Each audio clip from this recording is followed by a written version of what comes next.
जल्द से जल्दी आने वाला प्रभु यीशु मसीह की अति पवित्र नाम में सब पवित्र लोगों को मसीह में देता हूँ। प्रभु की बड़ी दया है, प्रभु ने और भी एक दिन हमारे आयु में जोड़ा। अनंतकाल का तैयारी करना हर एक उद्धार पाए हुआ पवित्र लोगों का कर्तव्य है।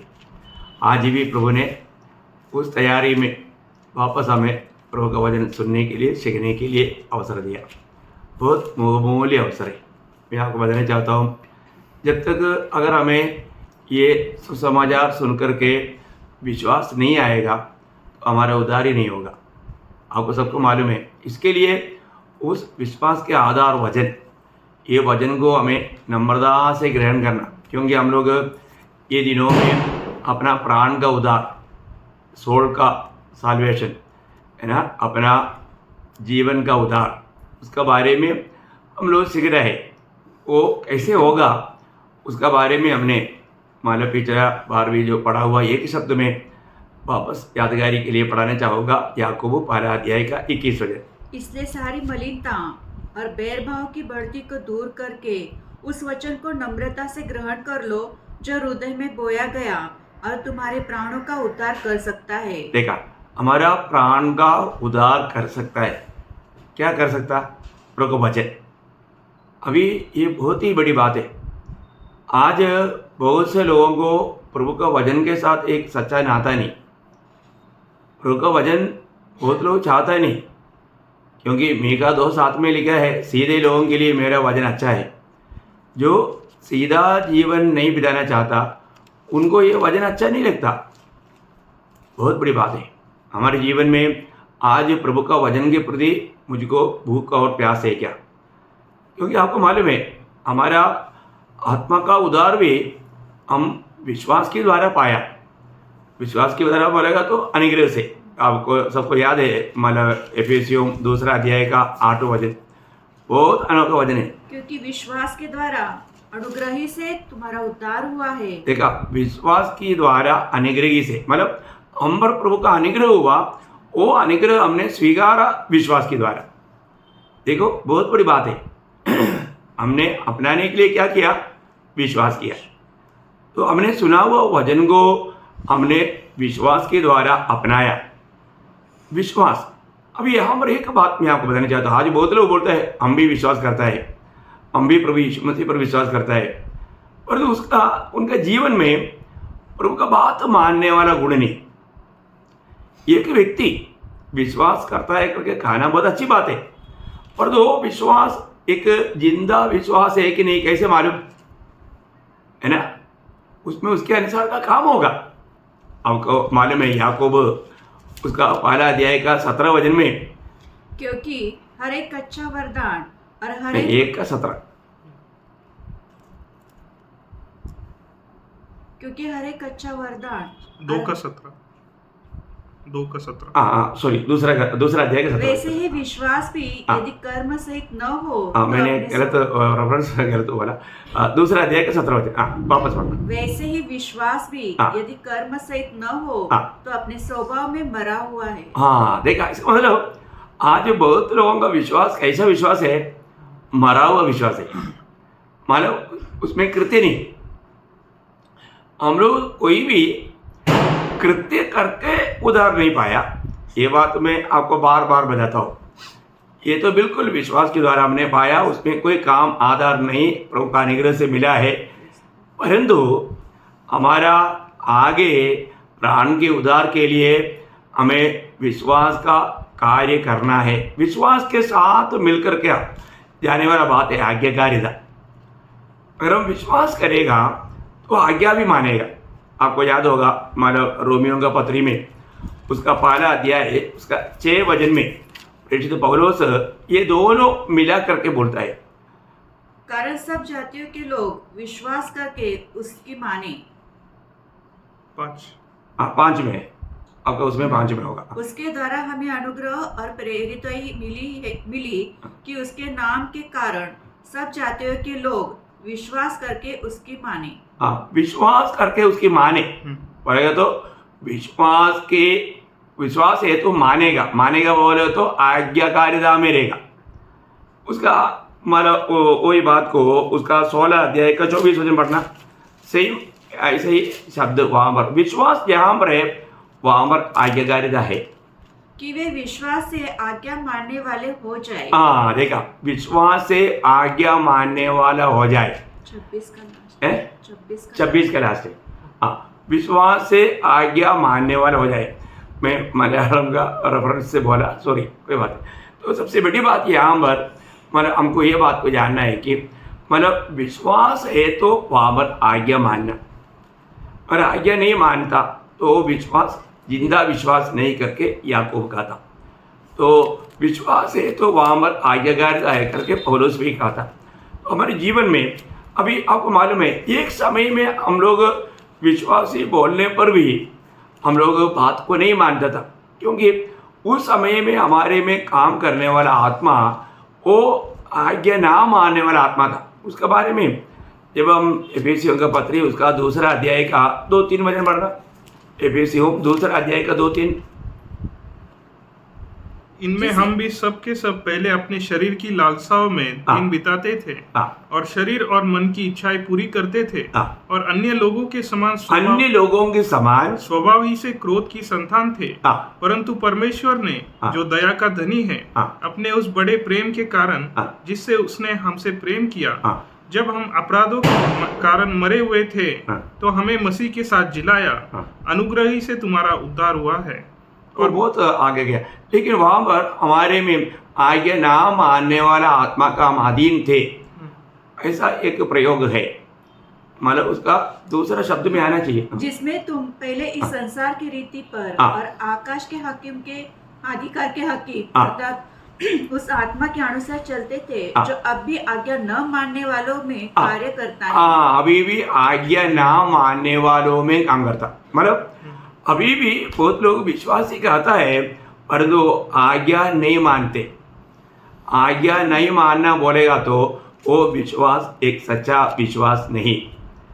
ठीक है, हमारे जीवन में अगर हम विश्वासी है तो वो विश्वासी प्रभु को जीने वाला अनुभव चाहिए।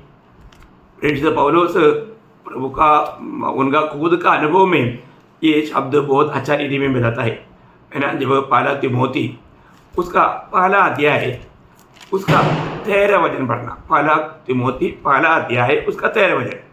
मैं तो पहले निंदा करने वाला, देखा मैं पहले कैसे था, निंदा करने वाला और सताने वाला और अंधेर करने वाला था, तो भी मुझ पर दया हुई क्योंकि मैंने अविश्वास की दशा में, देखा मैं अविश्वास की दिशा में बिन समझे बूझे ये काम किए थे। देखा मैं उस समय में विश्वासी नहीं था, परंतु मैं अपने आप को विश्वासी समझ करके ये ना समझ करके करते थे। देखा बहुत एक अनोखा चेतावनी है प्रियो। हमारे जीवन में आज हम कैसा है, प्रभु में आ गया है तो हम इतना प्रभु के लिए लायक बनना चाहिए। प्रभु में आने के बाद आपको मालूम है जब ओनेसिमोस का बारे में फिलेमोन को पत्र लिखने के टाइम पर पौलुस वहाँ पर ओनेसिमोस का बारे में एक बहुत अच्छा गवाही देता है। उसका फिलेमोन का पत्र 11 वचन में, वह तो पहले तेरे कुछ काम का न था पर अब तेरे और मेरे दोनों के बड़े काम का है। देखा वो प्रभु में आ गया। अभी ओनेसिमोस फिलेमोन का एक गुलाम था, फिलेमोन का ही घर से कुछ तो चोरी करके वो भाग गया और वो पकड़ा गया, और जहाँ पर पौलुस बंदीगृह में था उसी बंदीगृह में प्रभु का अनुग्रह से मौका मिला और पौलुस के द्वारा वचन सुना, वो भी उधार पाया। उधार पाने के बाद में अभी वो ऐसा बदल गया क्योंकि पौलुस का बहुत काम का बना। लेकिन अभी उनको चर्चा से मालूम पड़ा ये फिलेमोन का एक गुलाम था, तो फिलेमोन के पास एक लेटर दे करके भेजता है। अब वो फिलेमोन को पौलुस कहता है अभी पहले तुम्हारा काम का नहीं था और अभी तुम्हारा और मेरा भी काम का है। एक प्रकार बोलेगा तो प्रभु का भी काम में आ गया मतलब सबके लिए काम में आने वाला एक व्यक्ति बना, बोलेगा तो बहुत प्रभु का उपयोग में आने वाला, आज्ञाकारिता में जीने वाला। प्रियो ये एक बहुत बड़ी बात है। हम प्रभु में विश्वास किया है तो हमारा विश्वास के अनुसार हमारे जीवन में कार्य होना बहुत जरूरी बात है। आपको मालूम, मैं और एक बार वो शब्द को याद रहना चाहूँगा जो मतलब यूहन्ना का सुसमाचार 3 अध्याय का 36 वचन है। मतलब जहाँ पर विश्वास है वहाँ पर कृत्य होना जरूरी बात है। जो हाँ जो पुत्र पर विश्वास करता है हाँ अनंत जीवन उसका है, हाँ परंतु जो पुत्र की नहीं मानता हाँ वह जीवन को नहीं देखेगा। हाँ, देखा अभी पहले बोला विश्वास करता है आनंद जीवन उसका है, इसके बाद में जो विश्वास नहीं करता ऐसा नहीं बोला है, पुत्र को नहीं मानता। देखा इसका मतलब क्या है, आज्ञाकारिता है ना, बात तो मानना, ये बहुत बड़ी बात है। प्रभु में आने के बाद में हमारे जीवन में प्रभु का बातों को मानने वाला होना चाहिए, और ऐसा नहीं है तो मतलब वो व्यक्ति सही प्रकार उधार नहीं पाया, ये बात का वो सबूत है। तो यहाँ पर हम लोग प्रभु में आने के बाद हमारे जीवन में हमारा देही के उद्धार के लिए कैसे कैसे आगे बढ़ना है उसका बारे में समझने के लिए मैं और एक वचन पढ़ना चाहूँगा, रोमियो का पत्री उसका 12 अध्याय का 2 वचन। इस संसार के सदृश न बनो, हाँ परंतु तुम्हारे मन के नए हो जाने से हाँ तुम्हारा चाल चलन भी बदलता जाए, हाँ जिससे तुम परमेश्वर की भली हाँ और भावती हाँ और सिद्ध इच्छा अनुभव से मालूम करते रहो। बहुत सुंदर बात है। ये कार्य एक उदार पाया हुआ व्यक्ति के जीवन में रोज होने का जरूरत है, वर्तमान में बहुत बड़ी बात है ना। आपको मालूम है हमारा पुराना सारा स्वभाव का सिंहासन हमारा देही में है, हमारा पुराना सारा स्वभाव का सिंहासन अपना देही में है। तो यहाँ पर प्रभु का वचन कहता है उस देही का उद्धार पाने के लिए हमें 2 काम करने के लिए यहाँ पर ये वचन कहता है, 2 काम। पहली बात हम मतलब अनुरूप बनना, दूसरी बात मतलब परिवर्तित हो जाना। ये 2 कार्य हमारे जीवन में जरूरी बात है। पहली बात अनुरूप बनना, दूसरी बात मतलब परिवर्तित हो जाना। परिवर्तित होते बिना या अनुरूप बनते बिना हमारे में इस उद्धार का कामों में हम आगे नहीं बढ़ सकता। ये हमें जानना बहुत बहुत बड़ी बात है। क्या है अनुरूप बनना? एक चीज़ को दूसरा का रूप में मतलब बनाना, उसको बोलते हैं अनुरूप बनना। एक चीज़ को दूसरा रूप में बनाना वो है अनुरूप बनने का अर्थ। तो अभी हमको किसके अनुरूप बनना है? पुत्र का या मसीह का। हम मसीह के अनुरूप बनने के लिए चुना गया हुआ लोग है ना। रोज रोज में कहाँ तक मसीह की अनुरूप बनते जाता है, ये बात को हमें परखना है। रोमियो का पत्री में 8 अध्याय का 29 वचन सबसे मतलब बहुत अनमोल एक वचन है। क्योंकि जिसने उसने पहले से जान लिया है उन्हें पहले से ठहराया भी है कि उसके पुत्र के स्वरूप में हो। पुत्र की स्वरूप में हो, इसको मतलब हमें क्या बनना है? पुत्र की स्वरूप या पुत्र की अनुरूप। बहुत बड़ी बात है। हम हर एक दिन हमें पुत्र की अनुरूप बनते जाना। पिता को बहुत से पुत्र चाहिए, वो यीशु मसीह के जैसा चाहिए। तो इसका मतलब हर रोज हमें पुत्र के अनुरूप बनना हमारा जीवन के लिए बहुत जरूरी बात है। हम उधार पाए हुए लोग हम लोग अभी भी वही दुनिया में रहता, वही शरीर में रहता, सिर्फ हमारे आत्मा में उधार हुआ है, पर तो हमारा देही का उधार हमें रोज पाना है। लेकिन एक बात जानना, जब हम दुनिया में रहता है तो हम दुनिया का नहीं, ये बात का अच्छा समझ होना चाहिए। आप देखिए आज भी प्रभु में आने के बाद बहुत लोग ये नहीं समझा कि मैं दुनिया का नहीं, दुनिया का रीति मुझे नहीं अपनाना, प्रभु ने वो रीति से मुझको बचा लिया। ये जानना प्रियो, अभी हमें मसीह की अनुरूप बनना है। मसीह जैसा दुनिया में चला वैसे हमें चलना है। इसलिए यूहन्ना का सुसमाचार 15 अध्याय उसका 19 वचन में ही प्रभु यीशु मसीह कहता है, यूहन्ना 15 अध्याय का 19 वचन, यदि तुम संसार के होते तो संसार अपनों से प्रेम रखता, परंतु इस कारण कि तुम संसार के नहीं, वरन मैंने तुम्हें संसार में से चुन लिया है। देखा, अभी तुम संसार के नहीं। आप देखो उस समय तक हम संसार का रीति में जीते थे, हमारे में पूरा संसारी की बात था, परंतु प्रभु ने अभी उसकी महिमा के लिए हमको संसार से अलग किया। ये बार बार यीशु मसीह कहता है। उसका 17 अध्याय का 14 वचन, यूहन्ना 17 अध्याय का 14 वचन, मैंने तेरा वचन उन्हें पहुंचा दिया है और संसार ने उनसे बैर किया, क्योंकि जैसा मैं संसार का नहीं वैसे ही वे भी संसार के नहीं। देखा कितना बड़ी बात है। जिसके पास प्रभु का वचन पहुंच गया है, प्रभु बोलता है कि वो वचन पाया हुआ लोग या प्रभु को ग्रहण किया हुआ लोग अभी संसार का नहीं, संसार से प्रभु ने हमको अलग किया। उसका 16 वचन, 17 अध्याय का, यूहन्ना 17 अध्याय का 16 वचन, जैसे मैं संसार का नहीं वैसे ही वे भी संसार के नहीं। देखा, इसको मतलब एकदम सबूत बात है। इसको मतलब मैं प्रभु के द्वारा चुना गया वो व्यक्ति है, तो मैं संसार का रीति को कभी नहीं अपनाना। ये संसार हमारे जीवन में थोड़ा भी मतलब कार्य करने का मौका नहीं देना, या संसार का रीति के अनुसार हम नहीं चलना। बहुत बड़ी बात है। आज कैसे भी शैतान का लक्ष्य क्या है, वापस हमें संसार के अनुसार, संसार का रीति के अनुसार, जातियों के रीति के अनुसार जो पहले चलते थे उसी में हमें लौटा कर ले जाना। और प्रियो, हम लोग कभी भी ऐसा धोखे में नहीं पड़ना।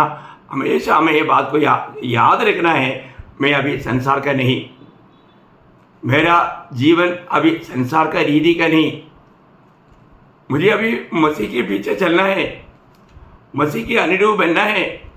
यीशु मसीह जैसा संसार का नहीं था, उसी प्रकार मुझको भी संसार का ना बन करके जीना है ना। संसार और उसका सारा रूप मिट जाने वाला है, ये कोई सच्चाई नहीं प्रियो, ये सब माया है। तो अपने को देखना है। मतलब आज बहुत से लोग ये संसार का रीति में रहते हुए है ना, अपनी शारीरिक अभिलाषा में जीने वाले लोग बहुत है ना। अभी भी उनका जीवन में आपको मालूम है, संसारिक पार्टियों में जाता है, संसारिक मेला में जाता, संसार की खुशियों में जाकर के उनका उसमें शामिल होता। ये एक प्रभु का जन नहीं कर सकता। वो लोगों को, जाति के लोगों को सच में आनंद नहीं, परंतु प्रभु हमारे साथ है।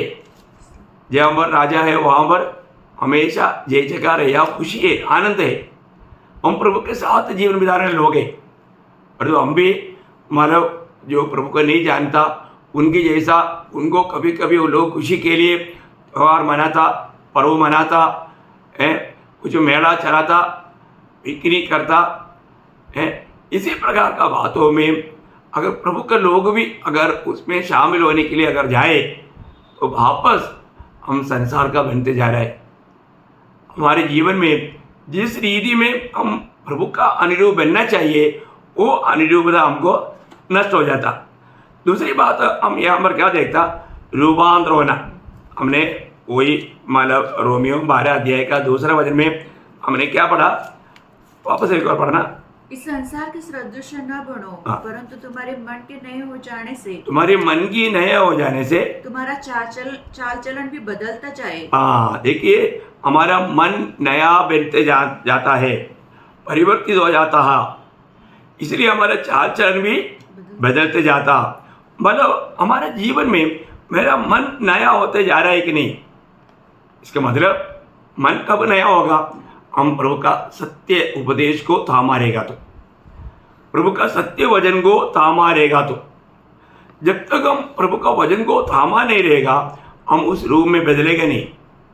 हमारा मन नया होते जाना है ना। जब 2 थिस्सलुनीकियों 2 अध्याय का 14-15 वचन, 2 थिस्सलुनीकियों 2 अध्याय का 14-15 वचन, जिसके लिए उसने तुम्हें हमारे सुसमाचार के द्वारा बुलाया कि तुम हमारे प्रभु यीशु मसीह की महिमा को प्राप्त करो। इसलिए हे भाइयों, स्थिर रहो और जो जो बातें तुमने चाहा वचन या पत्र के द्वारा हमसे सीखी है, उन्हें थामे रहो। देखा, जो भी प्रभु के वचन के द्वारा तुमने पाया है उसमें स्थिर रहना। ठीक है, प्रभु का सच्चा उपदेश में बना रहना। आपको मालूम है, उपदेश का मतलब प्रभु के वचन के द्वारा प्रभु से हमने पाया हुआ प्रबोधन, उसको बोलता है मतलब उपदेश। तो प्रभु का सत्य उपदेश में बना रहना हर एक उदार पाए वाले लोगों का कर्तव्य है। आज बहुत लोग मानव प्रभु का उपदेश को या प्रेरितों से सिखाए जाने वाले उपदेश के बारे में अनजान होकर के धोखा खाता। लेकिन प्रियो, हमें उपदेश के बारे में अच्छी रीति में मालूम होना चाहिए। पहला तिमोथी उसका 4 अध्याय उसका 16 वचन। पहला तिमोथी उसका 4 अध्याय उसका 16 वचन। अपनी और अपने उपदेश की चौकसी रख। देखो, अपनी और अपने उपदेश की चौकसी रहना है। उपदेश की बातों में हमें सही प्रकार का समझ होना चाहिए ना। कई बार कई लोग उपदेश को नहीं जानता, यीशु मसीह की उपदेश को नहीं जानता। उसका 13 वचन पढ़ना। जब तक मैं ना आऊं तब तक पढ़ने और उपदेश देने और सिखाने में लवलीन रहो। देखा, मतलब पढ़ने और उपदेश देने सिखाने में लवलीन रहना, मतलब उपदेश के बारे में अच्छा ज्ञान होना प्रभु के लोगों के लिए जरूरी बात है। उसका 6 वचन भी पढ़िएगा। यदि तू भाइयों को इन बातों की सुधि दिलाता रहेगा तो मसीह यीशु का अच्छा सेवक ठहरेगा। देखो, ये बात अगर हम याद दिलाते रहेगा तो मसीह का अच्छा मतलब सेवक ठहरेगा। प्रियो, आज बहुत से लोग यीशु मसीह के उपदेश के बारे में अनजान है। प्रभु ने जो सिखाया उन बातों से लोगों को बहका कर ले जा रहा है। दिन प्रतिदिन नया नया उपदेश निकलते जा रहा है। और आपको याद होगा, यूहन्ना ने सख्त चेतावनी दिया वो एक बात। दूसरा यूहन्ना उसका 9 से 11 तक का वचन में अगर हम जो कोई मसीह की शिक्षा से आगे बढ़ जाता है और उसमें बना नहीं रहता, उसके पास परमेश्वर नहीं। जो कोई उसकी शिक्षा में स्थिर रहता है, उसके पास पिता भी है और पुत्र भी। यदि कोई तुम्हारे पास आए और यही शिक्षा न दे, उसे न तो घर में आने दो और न नमस्कार करो, क्योंकि जो कोई ऐसे जन को नमस्कार करता है वो उसके बुरे कामों में साझी होता है। देखिए, इसका मतलब क्या है कि आज कोई भी लोग बाइबल लेकर के आ गया तो कई लोग अज्ञानता के कारण उनको घर में स्वीकारता, उनको उपदेश के बारे में मालूम नहीं। प्रियो, मंडली में साफ साफ उपदेश के बारे में आप लोगों को सिखाता है ना। आज कई लोगों को सिर्फ पिता है, पुत्र नहीं। अभी कई लोगों को आत्मा है, पिता भी नहीं, पुत्र भी नहीं। कई लोगों को बोलता है कि मानव यरूशलेम माता मतलब क्या क्या बातों पर उपदेश निकलता है। एक परमेश्वर का बारे में उनको समझ नहीं। उन्होंने कैसा बपतिस्मा लिया पूछेगा तो वो उनको खुद मालूम नहीं। और कोई कोई बोलता है हम यीशु के नाम से लिया, बोले का अर्थ उनका सत्य वचन का भक्ति वचन का उपदेश मालूम नहीं। प्रयोग मंडली में दिया जाने वाला उपदेशों को थामा रहना है ना। यिर्मयाह का किताब उसका 32 अध्याय का 33 वचन पढ़ना। यिर्मयाह उसका 32 अध्याय का 33। उन्होंने मेरी ओर मुंह नहीं वरन पीठ ही फेर दी है। यद्यपि मैं उन्हें बड़े यत्न से सिखाता आया हूँ तो भी उन्होंने मेरी शिक्षा को नहीं माना। देखा, प्रभु का कंप्लेंट नहीं। बहुत लोगों का बारे में है ना, कई लोगों को कई बार समझाते समझाते थक जाता। उनको बोलता है कि ऐसे लोगों को स्वीकारना नहीं, फिर भी लोग स्वीकारता है। कितना दुखदायी बात है। प्रियो, आज हमें ऐसा बातों पर दुखी होना ना पड़े। ये सत्य वचन को भक्ति वचन को थामा रहना प्रियो ना। प्रभु को दुख है, प्रभु के दासों को भी दुख है। आपको मालूम है पौलुस भी वो दुख प्रकट किया है गलातियों के पत्री में उसका 10 अध्याय और 4 अध्याय का 10-11 वचन। गलातियों 4 अध्याय का 10-11। तुम दिनों और महीनों और नियत समयों और वर्षों को मानते हो।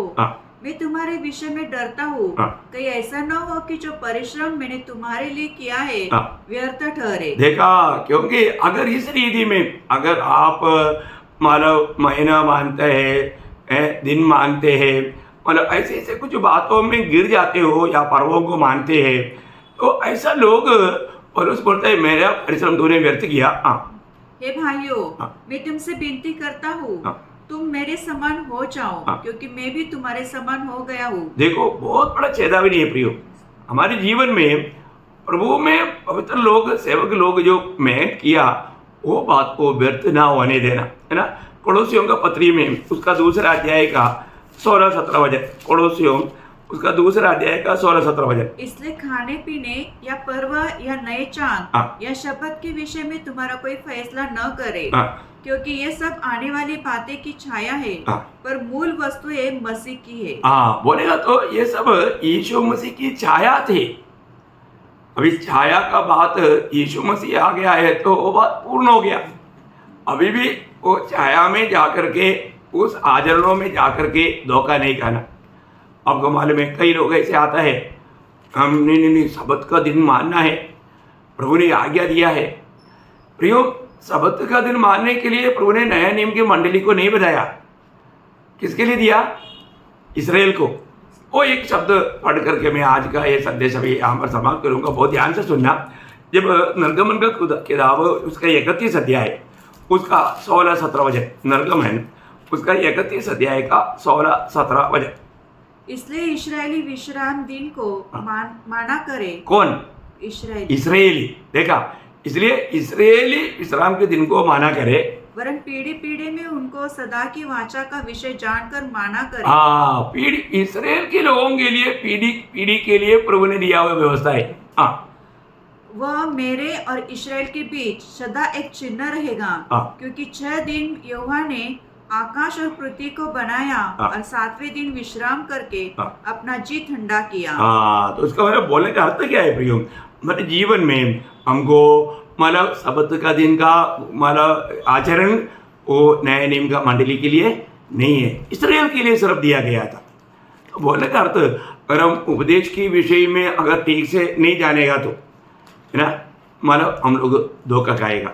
इसका मतलब हमारा प्राण का उद्धार के लिए प्रभु का वचन की उपदेशों में बना रहना भी हमारे लिए बहुत जरूरी बात है, खास बात है। तो आप जरूर इस बात में सावधान रहना। अपने को मिला हुआ जो प्रभु का सत्य वचन है वो वचन में बना रहना प्रियो। किसी प्रकार भी वापस व्यवस्थाओं में खींचने के लिए लोग प्रयास करेगा, उसकी धोखे में पढ़ करके हमारा प्राण के उद्धार के नाश ना करे। तो प्रभु आप सबको आशीष दे, प्रभु को महिमा मिले। आमीन।